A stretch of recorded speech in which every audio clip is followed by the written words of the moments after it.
Gentlemen, thank you all for joining us today.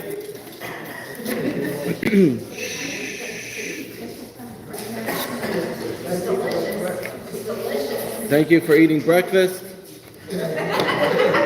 Okay. Let's take a quick look at today's questions. Question 1, why doesn't Judaism seek converts? 2, why does the Torah say that Jews are the chosen people? Isn't that racist? 3, why do we believe that we have free choice if God always knew how we would choose? 4, why does the Torah permit slavery? Any of these resonate with people? Yes? Okay. Why does Jewish law obsess over details? 6, why aren't vegan foods and restaurants kosher by default? Vegan foods. Vegan. 7, why do we say l'chaim as a drinking salutation? 8, why are Jewish holidays always late or early? 9, why do we say mazel tov? And 10, why do Jews eat cholent on Shabbos? I will say which is going to be a little bit out of order, but just keep track of where we're up to. We will try to get through all 10 of them. Hopefully we'll get through all 10. Before I start, just a random question. I know people have showed interest in a Israel trip. How many people, if I actually said that there is a trip going on April 1st, how many people say, I'm ready to sign up? Anybody in this room? You too?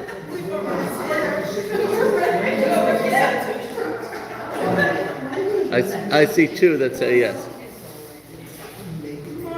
Yeah? Wendy, you said yes? This is relevant because I have to put down a deposit for our community if we're interested in going. So I have to know if people are actually really interested.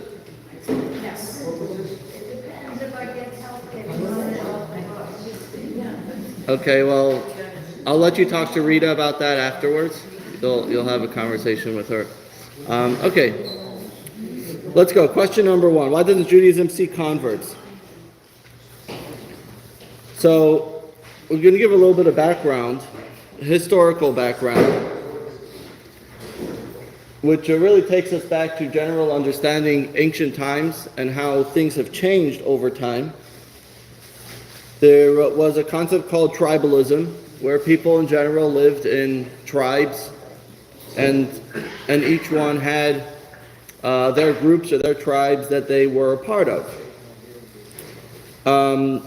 Now, part of the belief back in the day was that if there's a tribe going to battle with another tribe, and till today, there are people who are of this kind of belief, and there are tribes that have this, that you're taking their God to battle as well. I just saw this was recently in a museum called Ripley's Believe It or Not. One of the things they had there was miniature heads.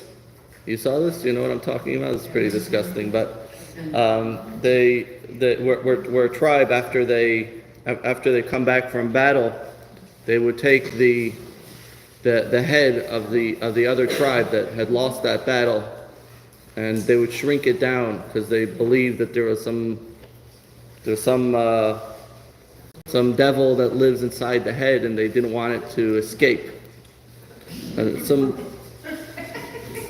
Hey, it's in Believe It or Not. That's why it's called Believe It or Not. So anyway.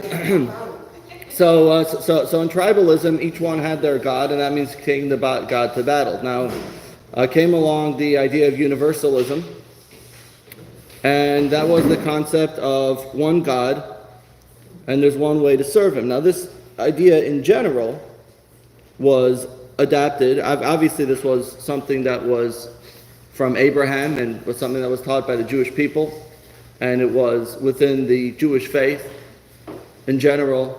But over time, there were other faiths that began to adapt this in a more general way, and most known as Christianity and Islam, again in a more general way, each one in their own way.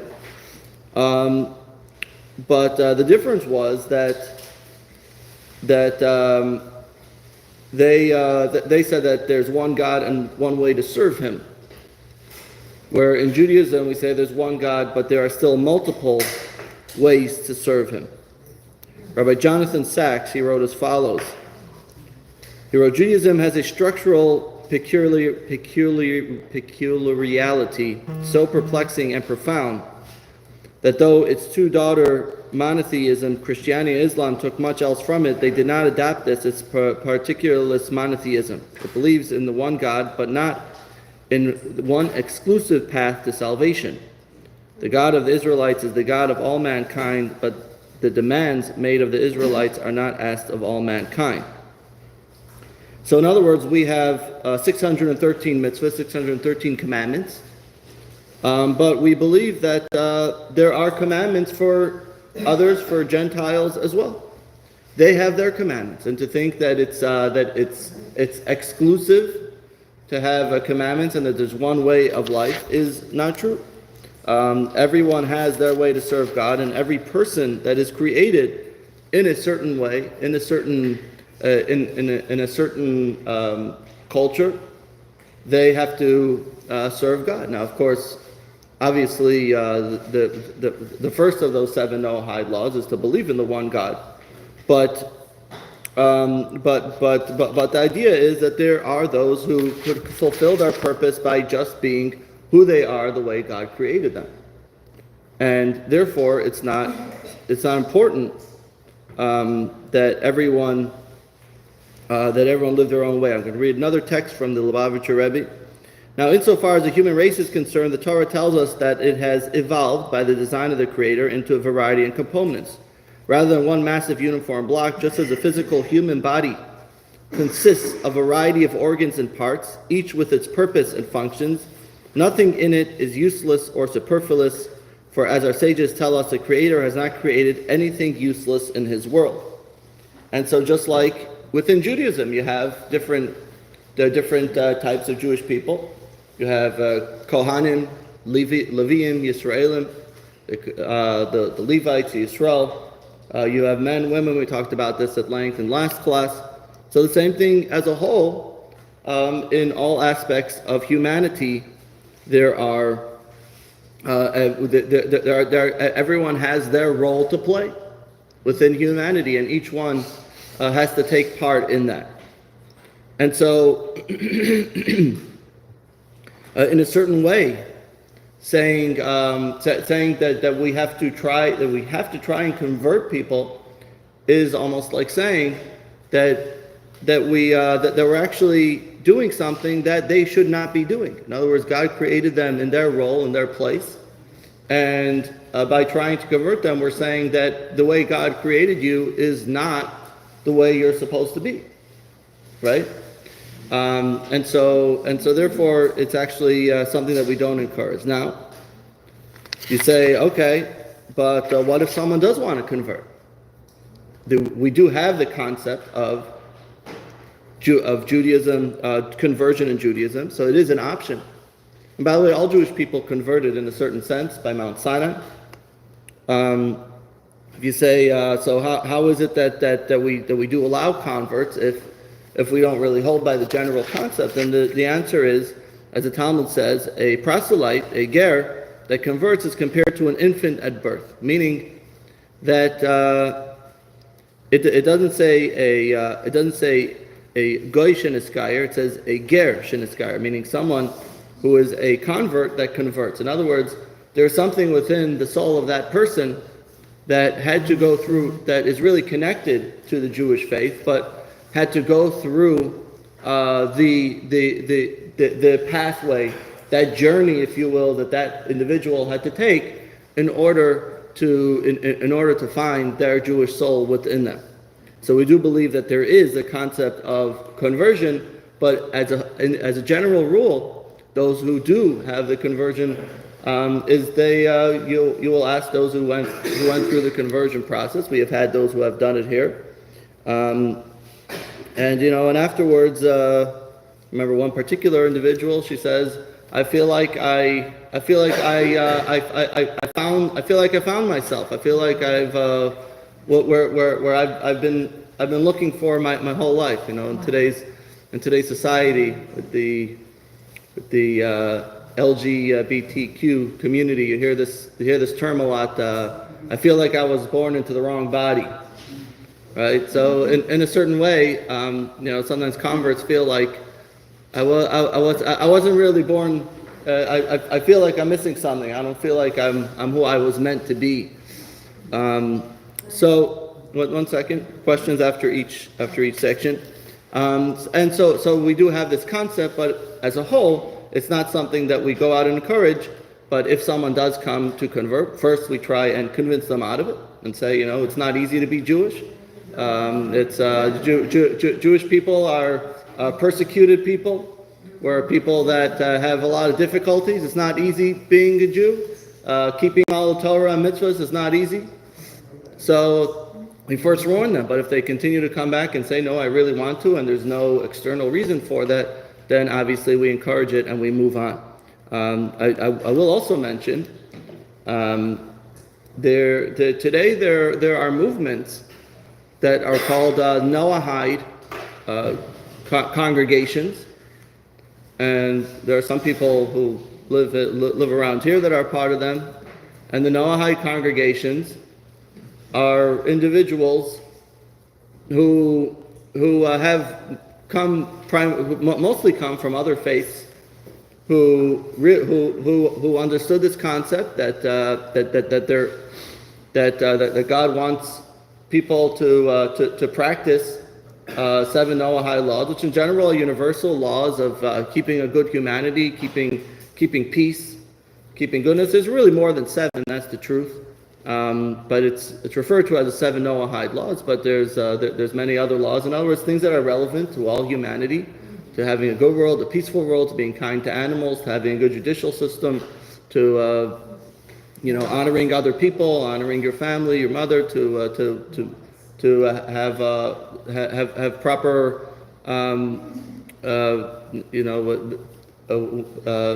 proper morals when it comes to relationships with individuals, with spouses, etc. Where did the Noahide laws originate? They were given to Noah. They're in the Torah. They're in the Bible. They were given to Noah. Now Noah is the father of all humanity, right? Even though we say Adam is, but that's in somewhat a misnomer because there was the flood, right? And then Noah is the only one that was left. So really Noah is the father of all humanity. And then it wasn't until the Jewish people came that they had them later. Okay? Yes, questions? I see people who try to convert other people also say... That's actually going to be our very next question, which was, why does the Torah say the Jews are the chosen people? So it is somewhat connected to the first question, which is why they're together. Any other questions on the first? Okay. So that's a question on the second.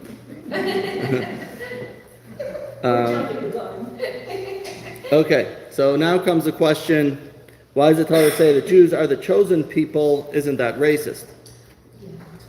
You say yes, it's racist. Yes. Okay. Okay, what does the Webster's Dictionary define racist? As poor treatment or violence against people because of their race, or the belief that some races of people are better than others. Okay, so are we better than others by saying that we're chosen people? I didn't think so. Okay, so that's one good point. First of all, Judaism is not a race. And how do we know that? Because there's people from all backgrounds and from all civilizations that are Jewish. You have white Jews, you have black Jews, you have Ashkenazi Jews, you have Sephardi Jews, you have Yemenite Jews, you have African Jews, you have all Chinese Jews, you have all kinds of Jews. So actually Judaism is not a race, so you're correct with that point. Let's take a look at the text, the original text. I'll read it for you. I would have liked to copy all the text, but it just wasn't possible. You have seen, this is from the book of Shemos, the book of Exodus.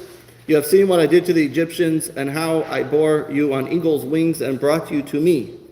And now if you obey me and keep my covenant, you shall be to me a treasure out of all peoples, for mine is the entire earth. And you shall be to me a kingdom of princes and a holy nation.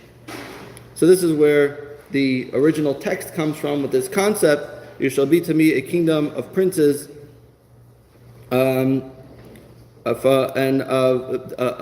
holy nation. So first of all, what we see over here is the term that is used, and you shall be to me a treasure out of all peoples.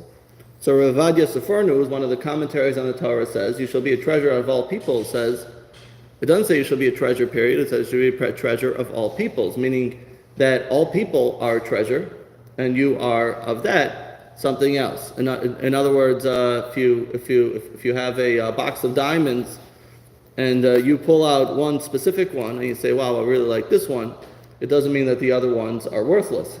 It means that for whatever reason that one is chosen. Yes, Exodus 19, verse 4, in the parsha of Yisro. It's right before the giving of the Ten Commandments. So this is first of all, God treasure of all people. That's the first thing we have to realize. And the second thing is that we have to see that there is a purpose, that you shall be to me a kingdom of princes and a holy nation. And when we talk about God creating human beings, we have to know that all human beings are created in the divine image. And as we talked about before, that everyone has their purpose of why they are created. And we don't believe in the idea that choosing one means to devalue others. You know, the idea of dehumanizing propaganda is about saying that the others are worthless, using terms like vermin and leeches and all these awful things that we know have been used in the past on us, so we know what exactly it is.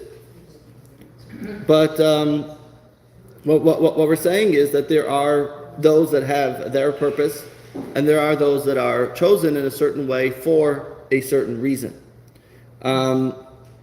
Because the kingdom of princes means that you shall be the ones that are the princes, a Kohen, just like a Kohen. What's the job of a Kohen? A Kohen is to be the spiritual leader of the Jewish people.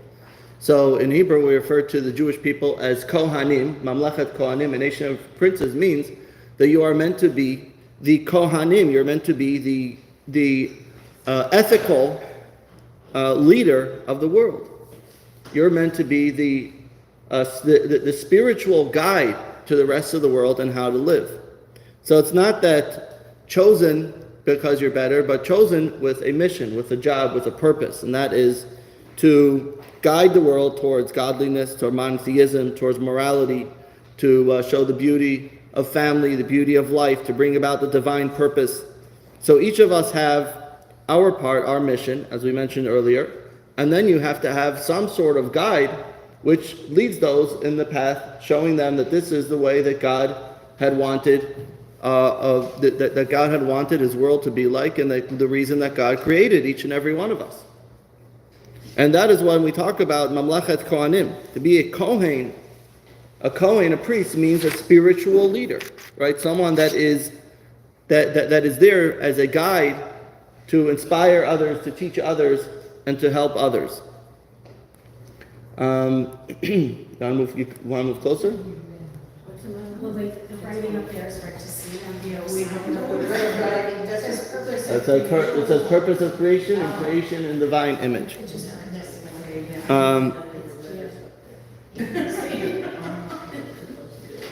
Rabbi? Yeah, let's finish this point. All the great, this is from Paul Johnson, History of the Jews, says, all the great conceptual discoveries of the intellect seem obvious and inescapable once they have been revealed, but it requires a special genius to formulate them for the first time. The Jew has that gift.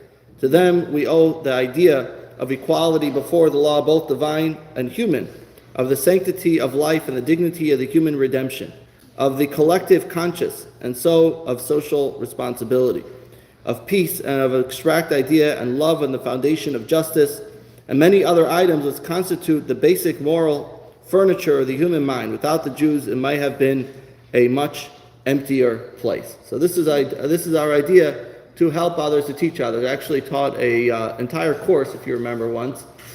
Some of you have participated in. It's called the Gifts of the Jews, and that was the different things that Jewish people had contributed to society that today we take for granted. But not always was that the case. So one example is the idea of charity, of giving, which was, once upon a time, it wasn't always the case. Now there is another approach. This is the following the idea of the Seforno. There's another approach, and that is of Rashi, which he says that is the idea. The treasure of kings, which refer to the costly vessels and precious stones that kings store away.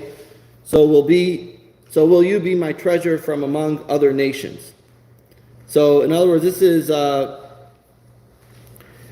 is something that is a chosenness, meaning that God had wanted us to be close to Him, and this is something that as Jewish people, God says that I want you to be close to me, close to God. Okay, so let's take a step back. So according to what we said now, being chosen is a responsibility and a guide to others. But then there's also the idea of being chosen as being closeness to God.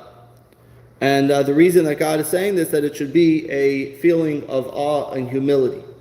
Meaning, when someone is chosen for something, when you're chosen for a certain position, when you're chosen to be close to someone great. So this has to bring about a certain aspect of humility, to feel an honor that you are given that, and not to try and feel haughty about it, but on the contrary, to feel humble about it. And so this is actually a way that should help us feel more humble for who we are.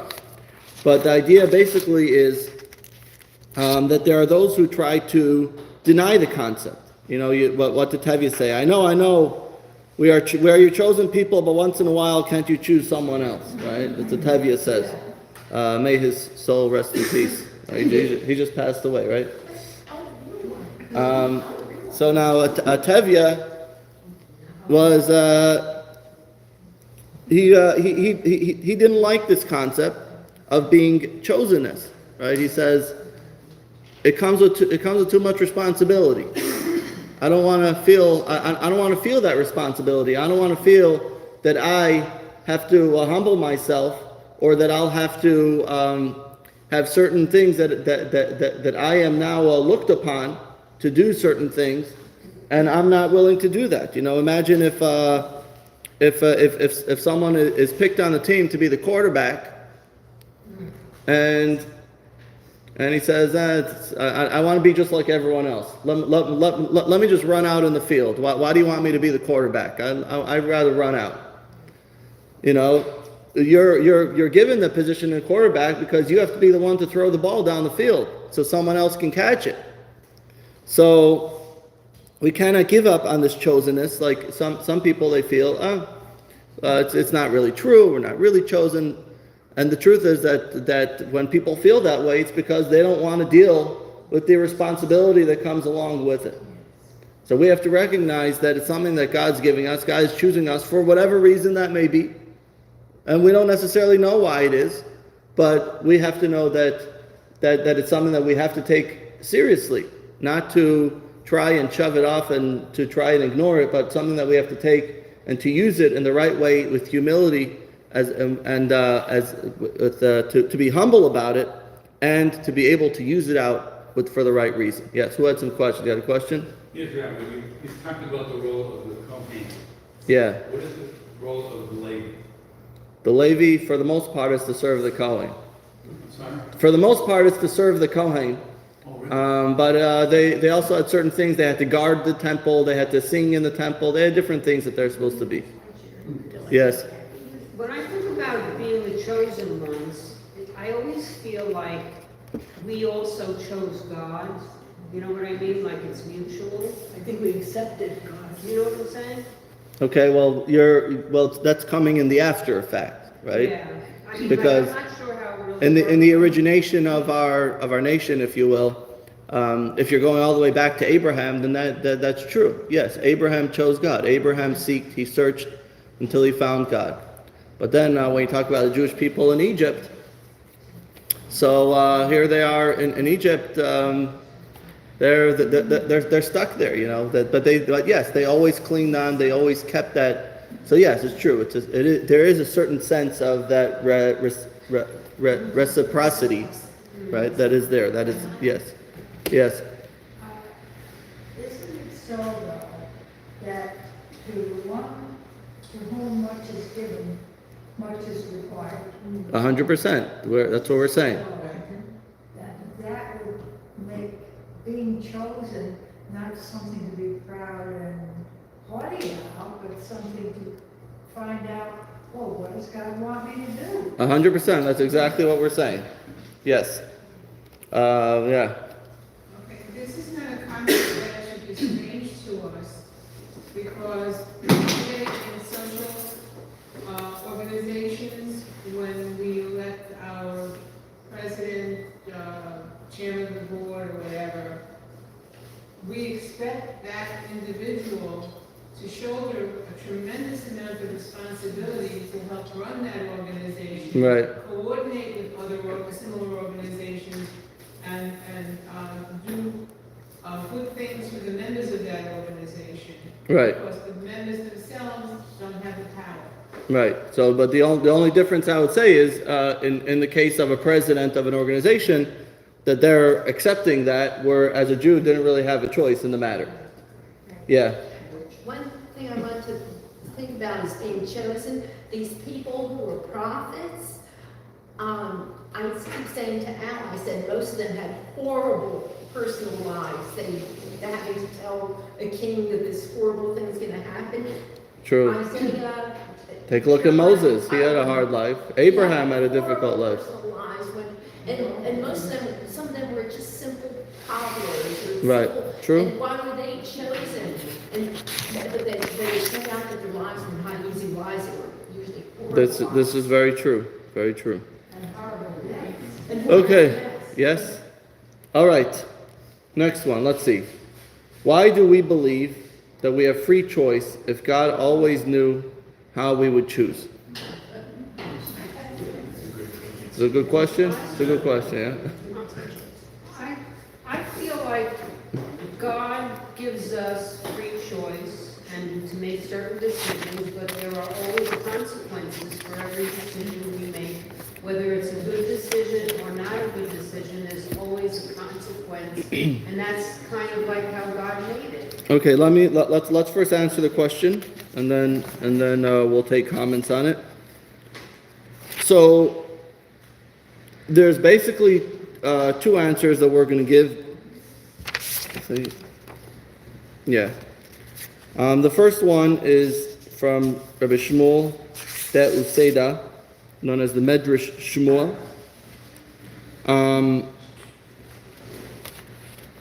And he asked the question in the way with the assumption that if God knows what's going to happen, then is that really free choice? I'll read what it says here. It says, God sees the present, what the future will be. Before him there is no past, present, and future. So what's he saying? This is what he says. What he says is that it's not that God is making us do something. It's not that God is deciding what we should do. But it's simply that God knows what is going to happen. So God's knowledge doesn't compel our choices. God is simply knowledgeable of the present. There is no future for him because he transcends the confines of time. Meaning, I'll give you an example. If you know that something is going to happen, does that mean that you have made that happen? So, for example, you have here a movie, okay? If you know what's going to happen in the movie, does that mean that you are making what's going to happen in that movie play out? So in other words, God has sort of pre-planned what's going to happen in history, and what is happening is the choices that we're making, even though it's not something that we could choose. Let me put this in another way. If there's someone that you really love, right? I'll ask you. If you were to walk into the grocery store and you tell Marty, go pick out something to eat, what's he going to pick out? Kosher.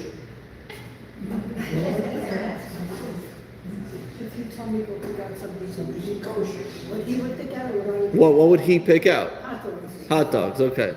Now, would you have picked out hot dogs? One of the things, yeah. Okay. So the fact that you picked out hot dogs, does that mean that she compelled you to pick out hot dogs? Or she just simply knew that that's what you're going to pick? Right? Right? So in other words, what we're saying is that God has this script of all history before him. But here's the problem. Well, 1 second, let me finish. He has a script. He has a script of all history before him. And so the history is playing out. And so the problem with this is, and I understand there's a problem with this, the problem with this is that suggests that the main question is if God knows. In other words, the question is if God knows, is there real choice? So we're saying, so the answer is that you still have the choice even though God knows. Now the Rambam Maimonides, which is the second answer that you have there, says that no, it's actually the other way around. The question should actually be asked the other way around. Not if God knows what's going to happen, is there free choice? But he says the question should actually be, if I have free choice, then how could it be that God knows what's going to happen? In other words, he says that the main thing that we have to accept is that people have free choice. Let me read a translation from Maimonides. Know that the resolution to this question is longer than the earth and broader than the sea. Just as human knowledge cannot comprehend and conceive the Creator as it states, no person will perceive me and live, we similarly cannot comprehend the nature of his knowledge.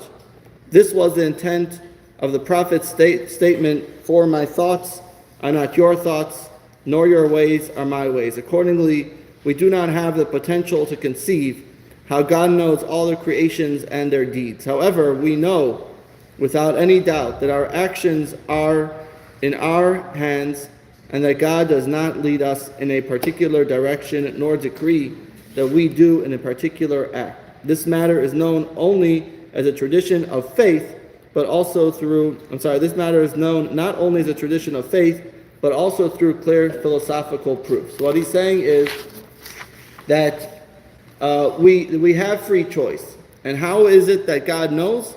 We can't really answer that. It's a theological question that remains because we don't understand God's knowledge, and so therefore we can't really explain it. And that's the way the Rambam says. So in other words, it's ultimately two ways to look upon it. The first way is saying that God knows what's going to happen, and that's really the foundation of the faith.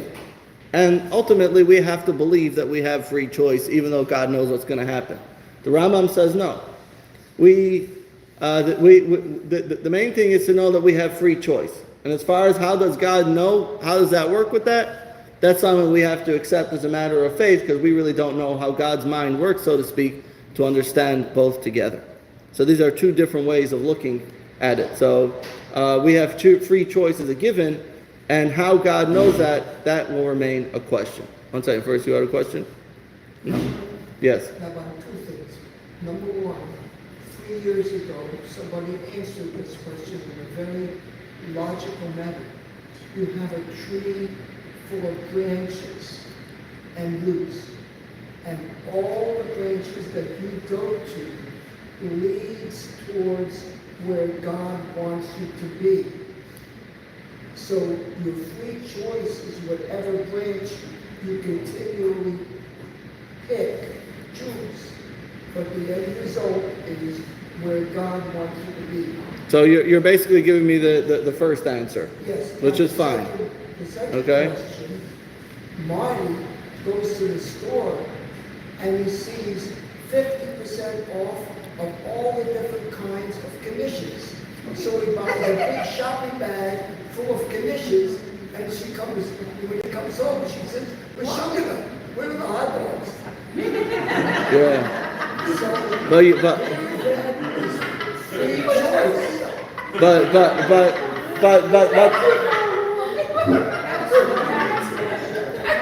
But now the question is, did she know that he's going to do that? If he saw that. Okay. Any other questions? Yes. Okay. Yes. When you're in prayer and you're undecided on something, and you ask him, I want your will, and you wait. I mean, isn't that isn't that a possibility? So you kind of like line up with what he wants for your life instead of you just going off doing your own thing, and you know you're going to get hurt somewhere along the way. Well, God wants will, but He also wants that we should do our part as well. In other words, you could say God gives blessings, and you could say, "All right, now do it." You know the joke they say there's a guy who's stranded in the middle of the ocean, and he says, "God, save me." And suddenly he sees a helicopter and says, "Come here, I'm going to save you." He says, "No, I want God to save me." You know, and then suddenly he sees a diver there. He says, "I'm going to save you." He says, "No, I want God to save you." And he drowns. And he comes to God and says, "God, you're supposed to save me." He says, "I sent you a helicopter, I sent you a diver." Well, Right. I understand that, because I know that joke, but I'm just saying, it's like, if you're undecided on which way to go on something, you know. So you have there's a certain sense that you have to believe and trust that God sort of will lead you in the right way. Yes. And Yeah. even if it ends up in your mind the wrong way, in the long run, it's going further, because mistakes bring more knowledge. Right. So he may, or you may, make that choice to go the wrong way, which brings you to the right way. Right. I remember when we were looking for a property to purchase here, and there were a few properties that we actually were in contract with, and they fell through. And we continued to look for, and there were places that I thought, that this is it, and looking back, obviously it wasn't meant to be, and those wouldn't have worked out very well. But things came along that said, this is not your place. So yes, God helps you and guides you to end up where you're supposed to be. Okay, next question. Why does the Torah permit slavery?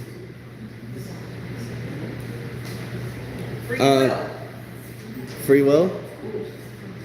I don't know if that works in 2023. You can't really have free will.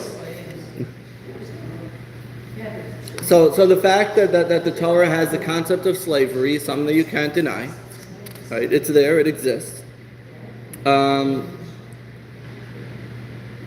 So the Torah emphasizes human dignity, and it talks about you being all human beings created in a divine image, and took the Jewish people out of Egypt and said, I have to take you out of bondage, I have to take you out of slavery. So with that being said, shouldn't the first thing have been that the Torah say, where God says, I'm going to abolish slavery, do not have any slaves, and nevertheless we do find the concept of slavery in the Torah, and there's even mitzvahs associated with slavery. So there's a number of approaches that we could take to this. As you see, there are a number of approaches that we have here. The first one is from Rabbi Samson Raphael Hirsch, if you ever heard of him. And the first thing we have to know is that generally there's two types of slavery that are sanctioned in the Torah. One is a Jewish slave, one is a non-Jewish slave. They do have different laws. We're going to talk about primarily non-Jewish slaves. But he says, I'm going to read what he says. The consideration of certain circumstances is necessary to correctly understand the fact that the Torah presupposes and allows the possession and purchase of slaves from abroad to a nation itself just released from slavery. No Jew can make any other human being into a slave. He could only acquire by purchase people who, by then universally accepted international law, were already slaves. But this transference into property of a Jew was the one and only salvation for anybody who, according to the prevailing laws of the nations, was stamped as a slave. In other words, what he's saying is like this. He's saying that it's a lesser of the two evils. Meaning the fact is slavery existed. Slavery was there. People were selling people into slaves. So God is saying, by you purchasing a slave, you are actually doing a favor to that person. Because the Torah version of slavery says that even though you could own a slave, but you have to, but that slave has to be treated very well. So actually, you're taking the slave out of the cruel treatment that he may have been receiving somewhere else, and you're bringing him into a better atmosphere and a better place. As a matter of fact, a Jewish slave is actually even required certain commandments. It's considered somewhat of a Jew, and there are certain things that we find with Jewish slaves. For example, we find if you sell a Jewish slave to someone else, you are required, if you sell a Jewish slave to another nation, you are required to buy that slave back even up to 10 times the amount. You are not allowed to sell out that slave to another nation. We find another thing, for example, that if someone if someone damages their slave or seriously injures their slave, that slave has to go free. You're not allowed to injure your slave in any way. We find, for example, that it's in its mood. It's in its mood. Okay.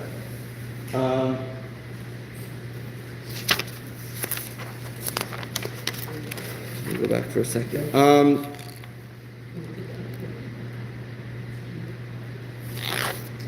So we find that when it does come to owning slaves, the Torah is very specific that you have to be very careful and to treat them with kindness and compassion. Now, 1 second. So in a certain way, this Torah is actually helping you to do better.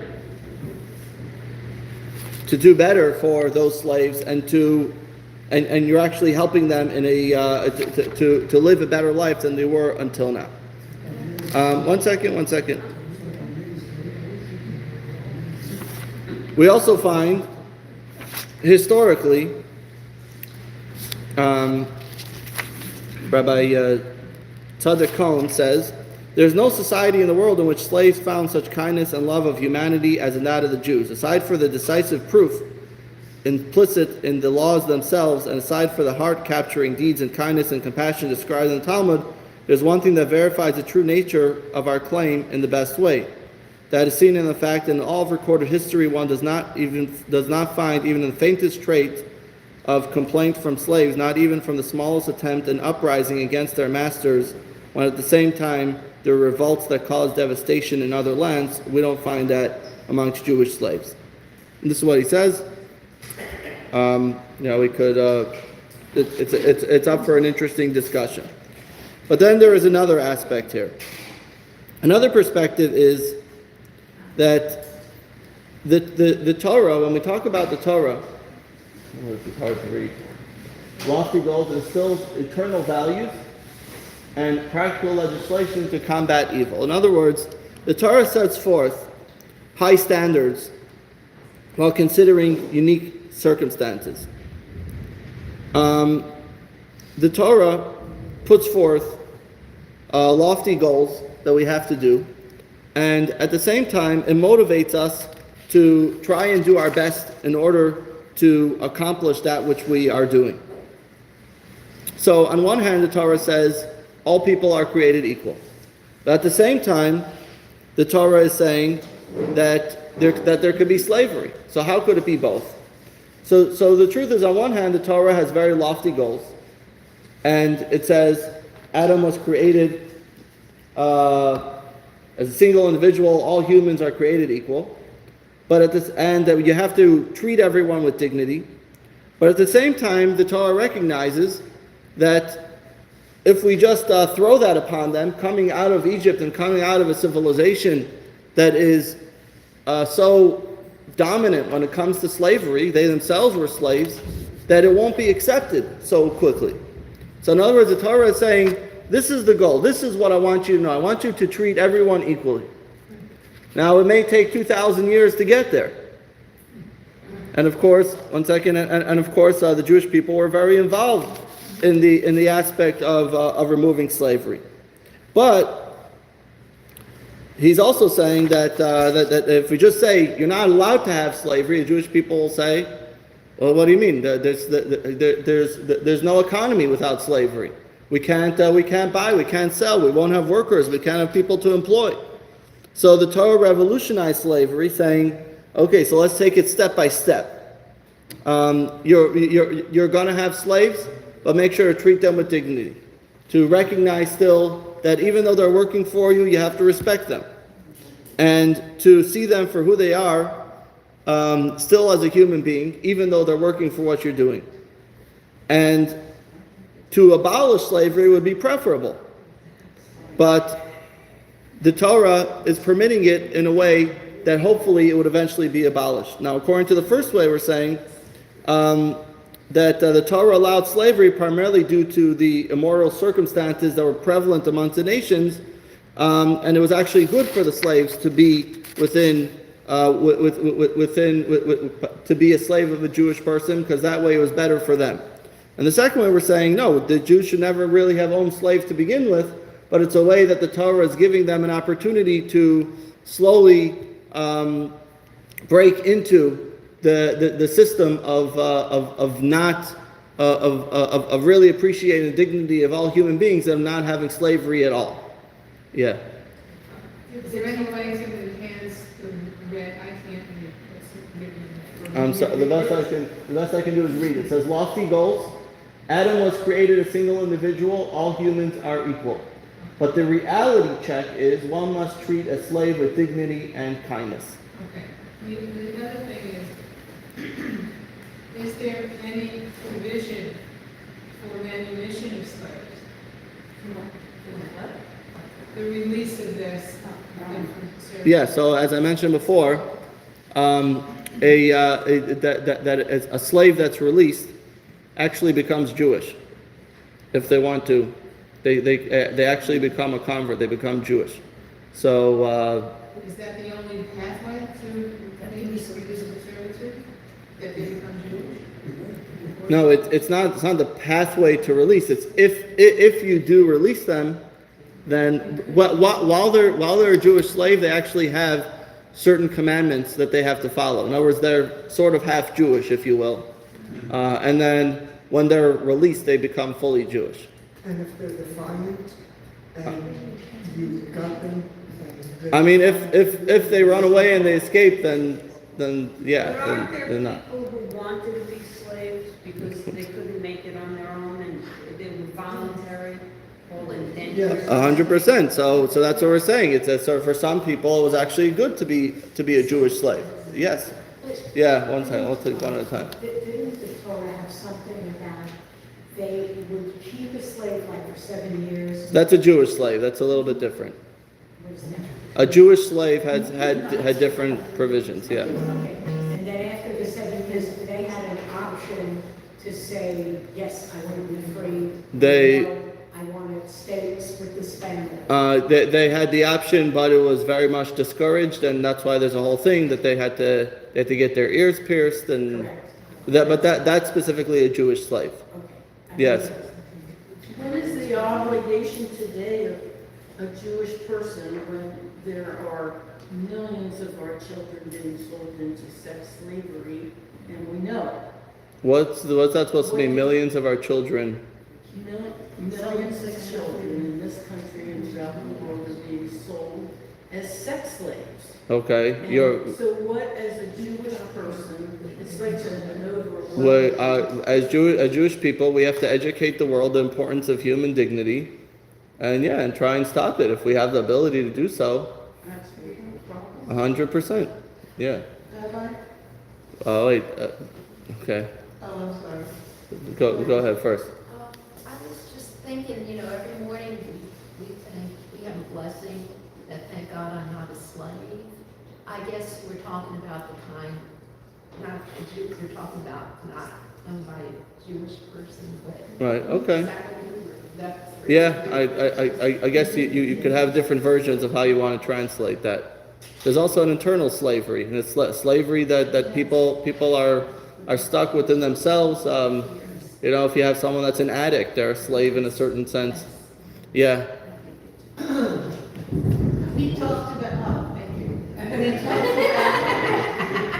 We talked about the fact that because the Jews were slaves for so long, that they didn't really know how to act, after they were taken out of Egypt. Right, after they right. whatever. Okay. So, at that point, slavery was still, Jews had slaves, but the fact that now we call quote unquote slaves, rich people call the people that work for them their servants, but we pay them. Right. So at that point, maybe there were just levels of, this is what we can do now. You can work for us. At this point, we're not paying you. We'll feed you. We'll do that, but we're still not paying you. But it becomes more of a business level where now we have people working for people. They are not considered slaves. We do pay them. They do have opportunities, but they're still servants. The Torah has laws. The Torah has laws with regards to employer-employee. And those are separate laws, not associated with slavery. And there are laws of how you have to treat an employee. And we as Torah observant Jews, we have to stick to those laws. And if you don't know what they are, you need to learn them. Okay, let's try and move a little faster. Why is the Torah obsessed over details? So there's a few answers here, but I'll try and cut it down a little bit. So when we talk about details, so the first thing we think about is, why is it really important? Now, if it's something that doesn't seem to have any need for someone, then maybe it isn't really important. But if someone has a need for something very specific, then the details make a difference. So the idea is that God creates a specific avenue for connection to Him. Now, if you love someone and you know that they that they really like a certain color, or they really like vanilla ice cream, but instead you bought them chocolate ice cream. So you say, what's the difference? Ice cream is ice cream. And she says, no, it's not, right? So you say, no, it's not. Ice cream is not ice cream. So when it comes to God as well, God says, look, this is the way to connect to me. And you say, but God, look, we're doing such a beautiful service in the synagogue. Isn't this a beautiful service that we're doing? Wouldn't you love the way it is? Yeah, but that's not the way you're supposed to do it in this particular way.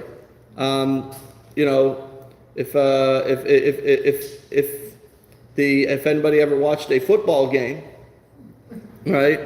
So you see that sometimes they pull out what's it called? The chains. They pull out the chains, right? And they pull out the chain, and They measure, right? Do you know what I'm talking about? They measure the football to see, did the football actually pass the chain or not? And you say, what's the difference for a first down, right? What's the difference? Either it passed the chain or it didn't. What's the difference if the ball's here, it's the same thing. No, if it passed the chain, it's a first down. If it didn't pass the chain, it's not a first down. Or it's a touchdown or whatever. So one great example of this, I'll read this. Rabbi Aaron Moss writes on Chabad.org, where the question was presented to him, why does Jewish religion seem to obsess over insignificant details? And he said, and the person said, I had asked you this a couple times and you never answered me. And he said, I never claimed to have all the questions, but it happens to be I did answer the question. But the fact that you didn't receive it itself is the answer to your question. You see, I sent you a reply, but I wrote your email address leaving out the dot before the comma. I figured that you should still receive the email because after all, it's just a little dot missing. I mean, come on. It's not as if I wrote the wrong name or something drastic like that, it's just a little dot. So you understand the point that sometimes a little dot could make the entire difference. And this is the idea that the Torah gives us details, and the Torah says this is the way that we connect to God. This is the way that you live as a Jew. And you could say, well, who cares? It's not that important. Well, every detail is important.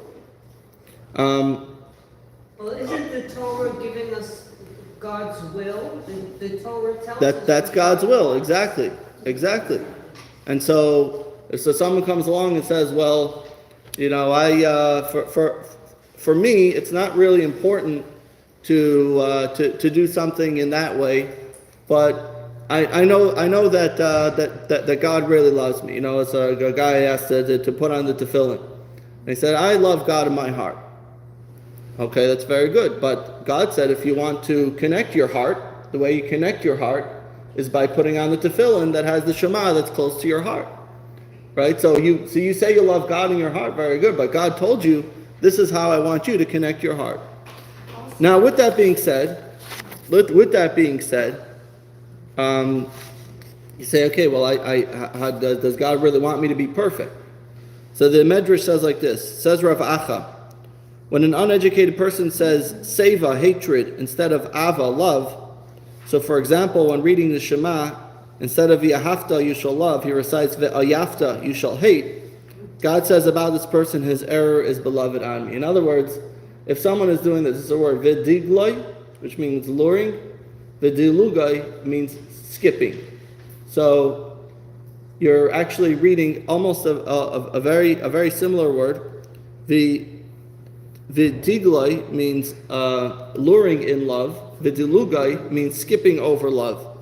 So he says that sometimes you can take the luring of love and turn it into skipping over love, but still God loves it. In other words, if someone is really trying and it's an honest mistake, and instead of saying Ve'ahavta as Hashem Elokecha, which means that you shall love the Lord your God, you say Ve'ayafta as Hashem Elokecha, which sounds almost the same. Ve'ayafta sounds very similar, right? Ve'ayafta means you shall hate. Ve'ahavta means you shall love, right? Sounds the same. So now you could have some people that deliberately make that change. That's no good. But if you have someone that's really trying to read it, they just can't read Hebrew that well, and they're trying to do their best, God says that's a love. So in other words, you know, going back to the example of the ice cream. So let's say someone actually doesn't really love ice cream, but they realize that you really wanted to give them a special gift, and it's something that you really tried hard. Now, if you're married for 20 years and you should have known, then it's one thing. But if it's someone that just comes into the house and you say, I really brought this really special gift of chocolate ice cream, even though you only like vanilla, you'd say, oh my gosh, thank you, that's so thoughtful of you, right?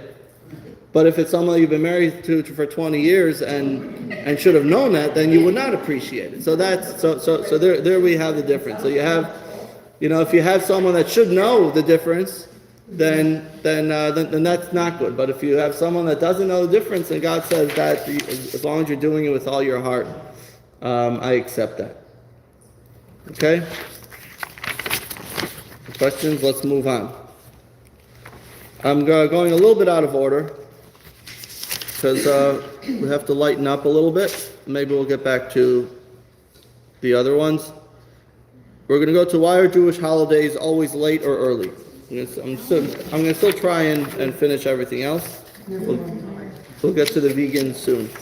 If we have time. Why are Jewish holidays always late or early? So this year, most people would probably say that Rosh Hashanah is on September 15th. Some may say that that's exactly a perfect time for Rosh Hashanah. Some may say, well, Rosh Hashanah should be a little bit later in September. Now, if you take a look next year, Rosh Hashanah, I believe, is the 29th of September. So how does that happen that things keep changing? So the answer is there's basically two ways to follow a calendar. One is called the lunar calendar, one is the solar calendar. Now the lunar calendar follows the month. It goes by month. So the moon has a cycle of the month. Every 29 and a half days, the moon becomes big and then small again, big and then small. It waxes and wanes, right? And in general, this is what most people assume is the Jewish calendar. The Jewish calendar follows the moon, but that's not completely correct. In a certain sense, we do follow the moon, but the Muslims, they also follow the moon. Islam has a lunar calendar, and Ramadan, which is their big month of celebration, could end up any time of the year. Sometimes it ends up in the winter, sometimes in the summer. It could be any time of the year, and that's because if you are only following the lunar calendar, the problem is that if you do the calculation 29 and a half or 29 and 30, multiply that by 12, you're only going to end up with 254. Now the solar calendar goes by the seasons, right? The 4 seasons is the solar calendar. Every 365 days is when the seasons change. These are facts of life. The solar calendar, the lunar calendar, 12 months equals 354 days, but the solar calendar, if you count it, is 365. So the problem is that when you have that, there is roughly an 11-day difference between the solar calendar and the lunar calendar. Now, in general, when the Jewish people were going to leave Egypt, God says the very first mitzvah of the Torah to give to the Jewish people when they were still in Egypt was to have Hachodesh Hazeh Lachem, to have a calendar according to the moon, the lunar month.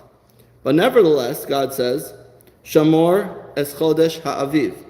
You have to keep the month of spring and make Passover offering to God in the month of spring that God brought you out of Egypt. That's in Deuteronomy 16:1. So what is God saying?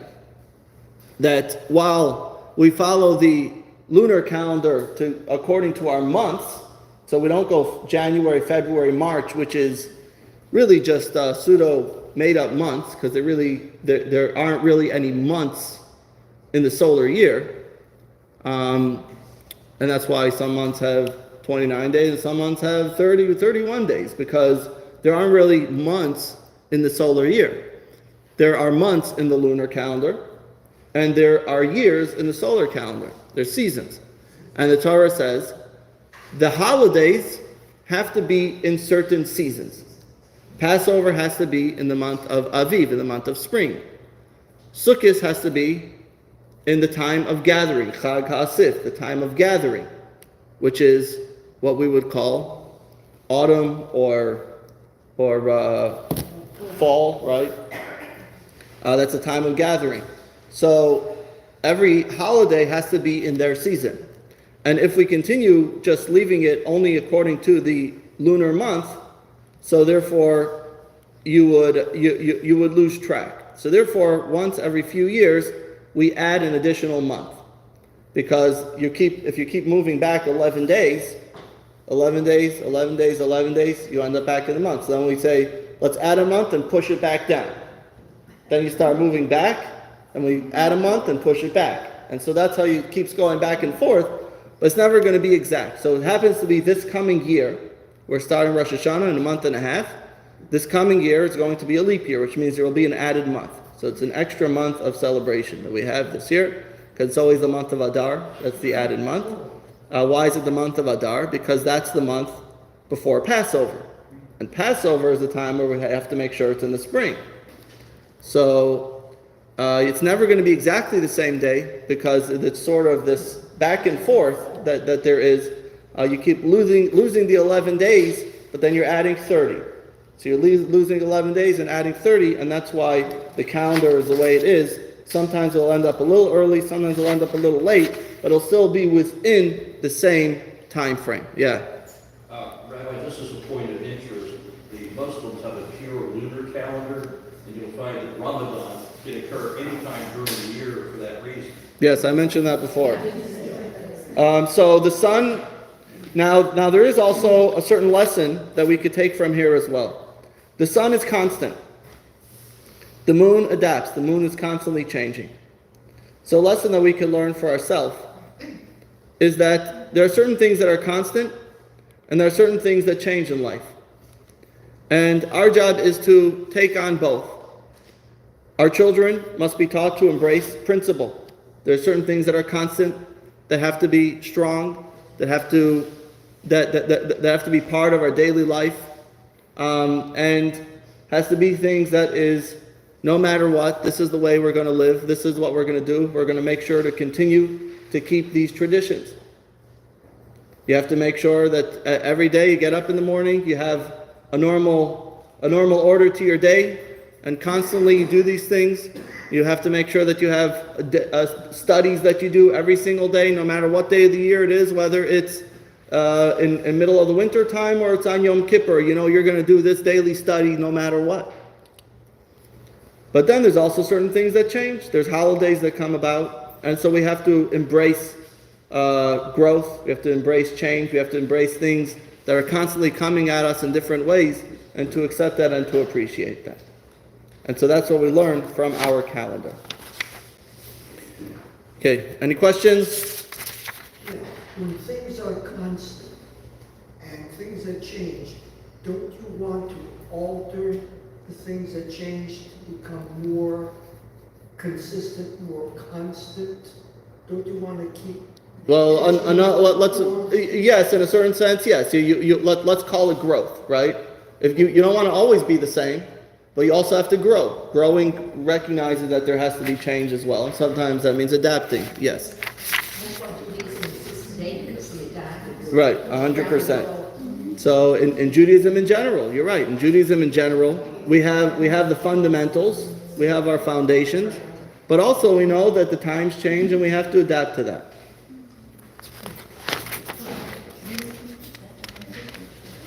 Okay. See, how much time do we have? Should we do Mazel Tov or should we skip that one? Huh? We're skipping Mazel Tov because we actually talked about this just recently. What? Okay, we'll do Mazel Tov quickly. Okay, why do we say Mazel Tov? Okay, so one explanation for Mazel Tov. Mazel comes from the Hebrew word nozel. Did you see nozel, which means to flow? There are heavenly bodies, there are heavenly constellation stars, and the flows, they are constantly flowing into into the sky, and each one has their different their different messages. And if you open up the newspaper, you have the daily, the daily horoscopes. So you have Venus is this, and Mercury is this, and Saturn is this, and Jupiter is this. And in a certain extent, we do believe to a certain extent the concept of this astrology, but nevertheless, for those who came to the last course, we discussed it at length. Number one, we have to believe that God can override Mazel, and just because the stars say something, doesn't mean that we don't believe that the concept exists, but still we believe that God can override it. And number two, people can choose their behavior and can still be better than what they are. So we say Mazel Tov simply means that you shall have a good mazel, that you should be connected to a good constellation. That is one. So it would be that when a woman was giving birth, was in labor, they would pray that the child should be born in a good mazel. Okay, so in other words, that they should have a good mazel. That's where the concept comes from. Now, mazel means a heavenly flow, a heavenly constellation. So it's saying that it should be a good mazel, should be a good constellation that you're born with. So you're saying, now we're saying you should have a good horoscope. But as I pointed out, and as we talked in last course, that we don't really, that we're not really very into it, and people shouldn't be looking for their horoscopes. And we should try and focus on what we do, because we could always override it, and good deeds can always be better than that. Now there is a Kabbalistic explanation to this as well. When you refer to the word mazel, so as you know in Kabbalah there's the 10 sfirot, there's the 10 different ways of how God associates with the world. But then you have, in other words, you have his finite expressions that we call chesed, gevura, kindness, severity, etc. But then the concept of a mazel means that God is transcending those limitations, transcending the specific channels of how blessing comes into the world, and bring it about a special merit. So we say, by saying mazel tov, we're saying that even if a person lacks merit, that you could still be blessed with children, with life, with sustenance, receiving a mazel tov, a good mazel, in other words, bypassing all of the regular channels of blessing, and still receive a mazel tov, to still receive a transcendent blessing beyond that. Yes? I heard somewhere along the way, and it could be true or not true, but this is what I heard, that astrology was created by the Babylonians and is a form of paganism, so why would Jews be incorporating that into their belief system? So as I said, we talked about this at length in another course, and I don't want to get really lost in this concept. The fact of constellations is a fact of life, right? Now, how you approach that, it depends on where you come from or your religion or whatever. In general, the fact that there are constellations and that they're constantly flowing, that's something that exists. Now, what we say is that even though there is this concept of them having some effect on what happens in the world, nevertheless, as a Jew, we say, don't worry about it, it's irrelevant to you. So that, in that aspect, yes, you're right. There are some who worship it and say, this is everything. That's wrong. You cannot worship the constellations. But they are a tool, if you will, of God's presence in the world, in a certain sense. Okay, now we're going to go, why do Jews eat cholent on Shabbos? Now, of course, all those who come here Shabbos know that we do have the best cholent. And, yes, and even there's someone that comes to visit here every once in a while, and he says the one thing that he really likes here is the cholent. And this is someone who has tried many cholents. So, what is cholent? Jewish cholent. So who makes a cholent? Do you make a Heinrich Heine wrote a poem about cholent, which reads like this: She denies her lover nothing, save the smoking of tobacco. Dearest, smoking is forbidden, for today it is the Sabbath. But at noon, as compensation, there shall steam for thee a dish, that in very truth divine is, thou shalt eat today of shalet. Shalet ray, well, you call it shalet, which is cholent. Shalet ray of light immortal, Shalet daughter of Elsiam. So had Schiller's song resounded, had he ever tasted shalet. For this shalet is the very food of heaven, which on Sinai God himself instructed Moses in the secret of preparing. So anyway, this is some poem we wrote, basically saying that cholent is instructed by Moses the secret of preparing the cholent. Okay. Anyway, where does it come from? What's this concept of cholent? So, the Torah says in Exodus, you shall not cause a fire to burn in any of your dwelling places in the day of Shabbat. Sorry. sorry. I'm going to get back to that in a second. You shall not cause a fire to burn in any of your dwelling places on the day of the Shabbat. So, one way of reading this would suggest that all fires have to be extinguished on Shabbos. You cannot have any fires extinguished on Shabbos. And the truth is that there was a group called the Karaites, or they're referred to in different ways, the Sadducees, which they said that we have to take Torah literally in every aspect of it. And therefore, if the Torah says you cannot have a fire in your home, it means no fire in your home.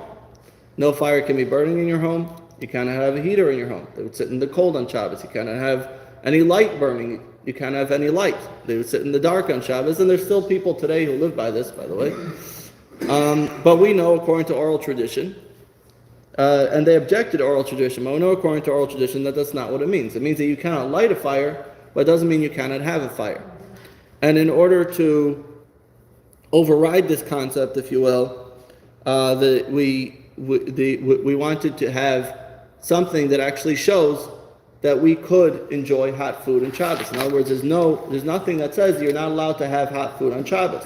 You're not allowed to cook food on Shabbos, but it doesn't mean you're not allowed to have hot food on Shabbos.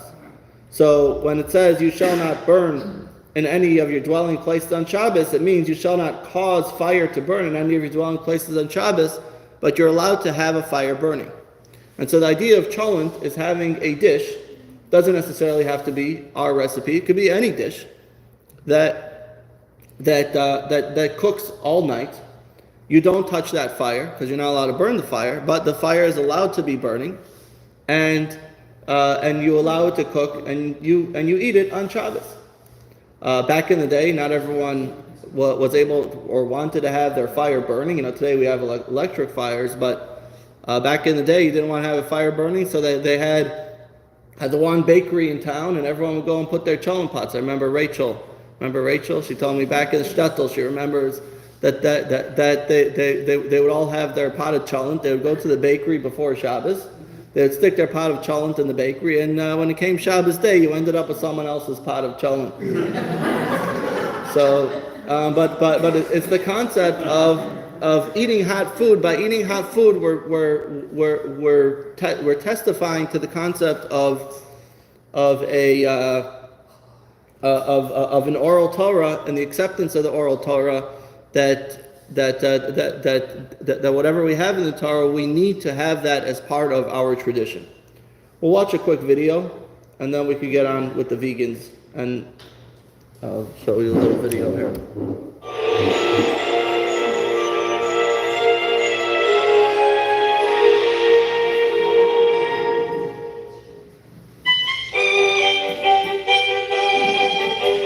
Step into a traditional Jewish kitchen on Shabbat afternoon and encounter a simmering, slow-cooked dish with a mouth-watering aroma.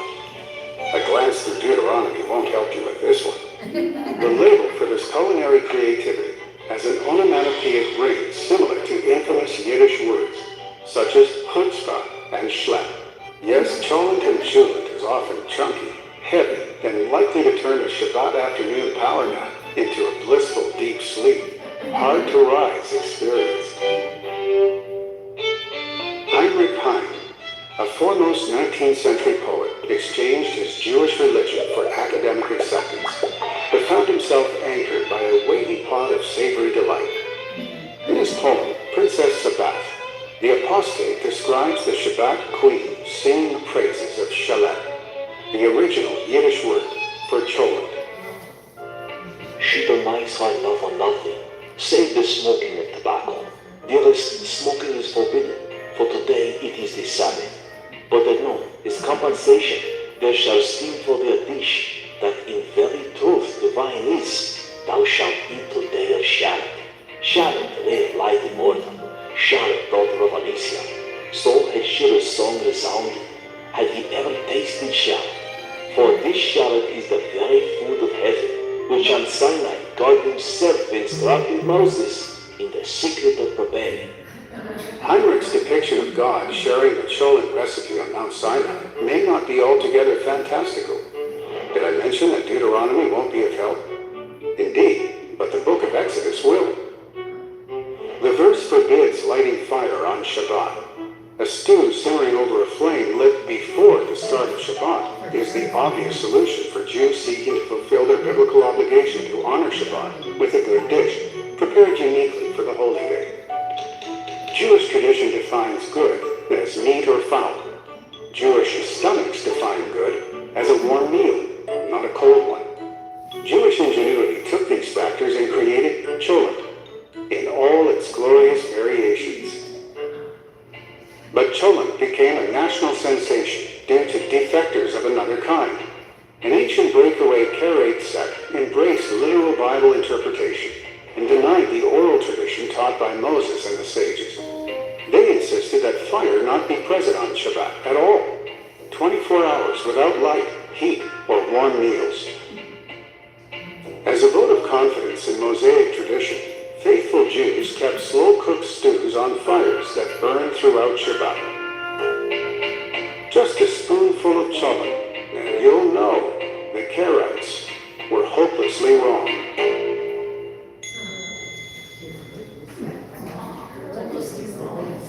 Okay. Don't get too excited with one word on it. Okay, by the way, you can go to myjli.com/y. You can see all these videos and everything that we're teaching here. We have another 2 minutes left. So we are going to talk about vegans. Why aren't vegan foods and restaurants kosher by default? Okay, that's one answer. We'll go over that. Okay, I'll say what she said in another way. So there's really two reasons, and this is in general just to understand why it's important to look at kosher symbols. And by the way, we have out on the tables that you could see my kosher kitchen, and it has all the kosher symbols, and you'll understand why you need a kosher symbol. And even though something says it's completely vegan, there's no animal products in it or anything, so why is it not kosher? And there's really two reasons. The first reason is, especially when you talk about commercialized products today, is that a lot of vegan plants use shared machinery. Where's the... now I want to read for you for a moment from the actual vegan law, what is actually required. Hold on, that's the page that I'm on. Okay, this is from vegan.org. We do allow companies to use shared machinery around products containing eggs or dairy in the production of their products, but most of these products carry a label that says so. Companies must provide documentation of the steps that are taken to thoroughly clean the machinery. Even though the machines are guaranteed to be cleaned thoroughly between non-vegan and vegan batches, shared machinery may contain trace amount of eggs or dairy. For this reason, a vegan certified product may not be acceptable to individuals with food allergies. Okay, so this is from the vegan website themselves. They're saying that we allow that. Now, in Judaism, there's what we call the laws of koshering, making something kosher. This goes back to the book of Numbers. Elazar the priest said to the man of war who went to battle, this is the law that God commanded Moses. And he says that only the gold, the silver, the brass, the iron, the tin, the lead, anything that was used in fire shall pass through fire, and it shall be clean. It must, however, also be cleansed with sprinkling water. Whatever was not used in fire, you shall pass through water. So what is the Torah telling us? The laws of koshering something. If something was used, however something was used to make it not kosher, has to be used in the same way to make it kosher. So if something was used over fire, like for example, an oven or a pot or a pan, those are things used with direct fire. The way to make that kosher, by getting rid of the residue, non-kosher, or it would be the same thing from meat to milk, is by putting it in fire. So if it was an oven, for example, you have to run that oven at a very high heat for a certain amount of time. Most people would suggest to do self-clean, which runs at about 900 degrees which is the best way to make an oven kosher. But as long as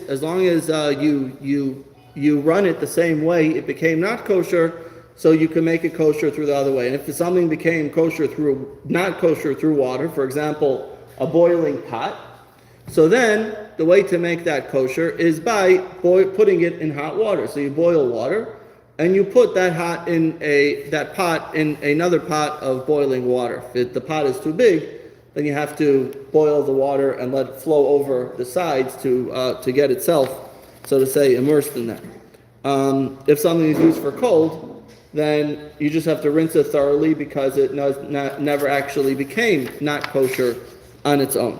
So that is one issue. One issue is the fact that it's used on machinery. Now, in the corporate food world, the kosher, the rabbis today that do the koshering process, they have to know a lot about commercial food.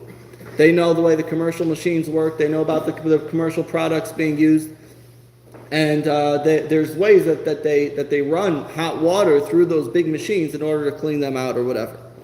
Now the second issue is this: any food or drink in which insects infestation is common requires examination. So if you have lettuce, let's say, if anybody ever looked closely at their lettuce, you see that there are bugs that could be in the lettuce. Whether or not you like it, that's the fact. This is true about broccoli, about asparagus, Brussels sprouts. All these type of things, they have bugs. I know it doesn't sound good, but that's the fact. And so therefore, if you do get kosher lettuce, like we have here, what's kosher lettuce? It just means that it's rinsed very well and it's checked to make sure that there are no insects in that lettuce. Now, when you're in a vegan restaurant, they're not doing that. They're just taking it, and especially if they're using organic tends to be even more infested with bugs than non-organic. I'm not saying you shouldn't eat organic, but you just have to be more careful with it. So just because something says organic, it does not mean it's kosher.